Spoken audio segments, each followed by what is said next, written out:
Hello all, welcome back to our channel. ఇవాల్టి వీడియోలో quick and ఈజీగా చేసేసుకునే ఒక మంచి స్నాక్ రెసిపీ చూస్తున్నాను.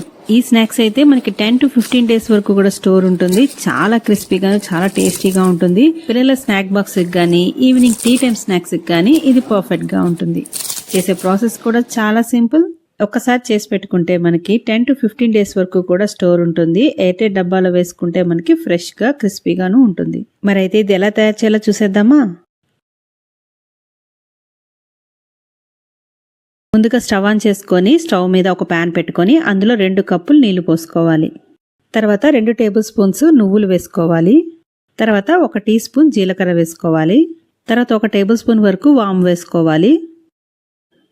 ఇంకా రుచికి సరిపడా సాల్ట్, అలాగే సరిపడా కారం కూడా వేసుకోవాలి. అలాగే 2 రెబ్బలు కరివేపాకుని సన్నగా కట్ చేసుకొని యాడ్ చేసుకోవాలి. ఇంకా 2 టేబుల్ స్పూన్స్ వరకు ఆయిల్ యాడ్ చేసుకోవాలి. మీరు కావాలనుకుంటే బటర్ అన్న యాడ్ చేసుకోవచ్చు ఈ ప్లేస్లో. ఈ మొత్తం కూడా ఒకసారి బాగా కలిపేసుకోవాలి.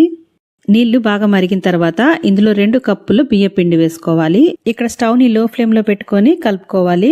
1 కప్పు బియ్య పిండి వేసుకున్న తర్వాత ఒకసారి కలిపేసుకొని వెంటనే 2వ కప్పు బియ్య పిండి కూడా వేసేసుకుంటున్నాను. ఇప్పుడు ఇదంతా బాగా కలిసేలాగా కలుపుకోవాలి.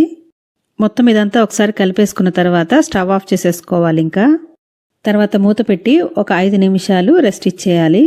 ఒక 5 మినిట్స్ తర్వాత మళ్ళీ దీన్ని ఒక ప్లేట్లోకి ట్రాన్స్ఫర్ చేసేసుకుందాము.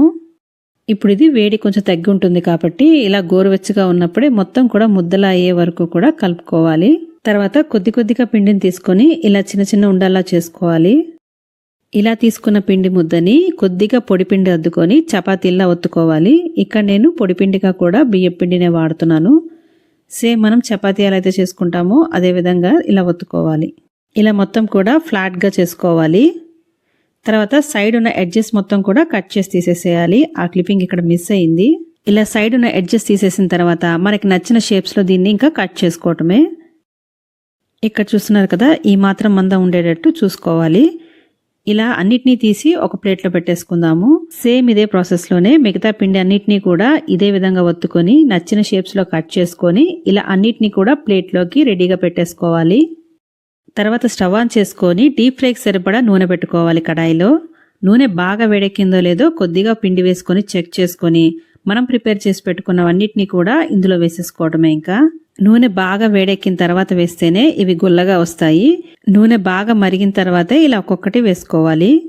మొత్తం అంతా ఒకేసారి వేసేయకుండా బ్యాచెస్గా వేసుకోవాలి. ఇలా కొన్నిటిని వేసిన తర్వాత కొద్దిగా ఫ్రై అయిన తర్వాత రెండో వైపుకి టర్న్ చేసుకోవాలి. ఇలా కలుపుకుంటూ అన్ని వైపులా కూడా మంచి గోల్డెన్ బ్రౌన్ కలర్ వచ్చేంత వరకు కూడా ఫ్రై చేసుకోవాలి. స్టవ్ని మీడియం ఫ్లేమ్లో పెట్టుకొని ఫ్రై చేసుకోవాలి. ఇలా నూనెలో నురగలు తగ్గిన తర్వాత మంచి కలర్ వచ్చిన తర్వాత వీటిల్ని ఇంకా ఆయిల్లో ఎంచి తీసేసుకోవటమే. ఇలా తీసుకున్న వాటిల్ని ఒక టిష్యూ పేపర్ మీద వేసుకుంటే ఎక్స్ట్రా ఉన్న ఆయిల్ అంతా కూడా వచ్చేస్తుంది.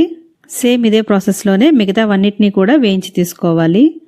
అంతేనండి, బియ్యం పిండితో కరకరలాడే స్నాక్స్ అయితే రెడీ అయిపోయింది. ఇలా టిష్యూలో తీసుకున్న తర్వాత ఎక్స్ట్రా ఆయిల్ అంతా వచ్చేసిన తర్వాత దీన్ని ఒక ఎయిర్ టైట్ డబ్బాలో వేసుకుంటే మనకి 10 to 15 డేస్ వరకు కూడా చక్కగా స్టోర్ ఉంటుంది. ఈవినింగ్ టీ టైమ్ స్నాక్స్ గా గానీ పిల్లలకి స్నాక్ బాక్స్ గానీ ఇది చాలా బాగుంటుంది. చాలా క్రిస్పీగా ఉంటుంది. మరి మీరు కూడా తప్పకుండా ట్రై చేసి చూడండి. మరి వీడియో నచ్చితే వీడియోని లైక్ చేయడం మర్చిపోమాకండి. మరిన్ని రెసిపీస్ కోసం మన ఛానల్ ని సబ్స్క్రైబ్ చేసుకోండి. మరో ఇంట్రెస్టింగ్ రెసిపీతో మళ్ళీ కలుసుకుందాం. Thank you for watching. Have a nice day.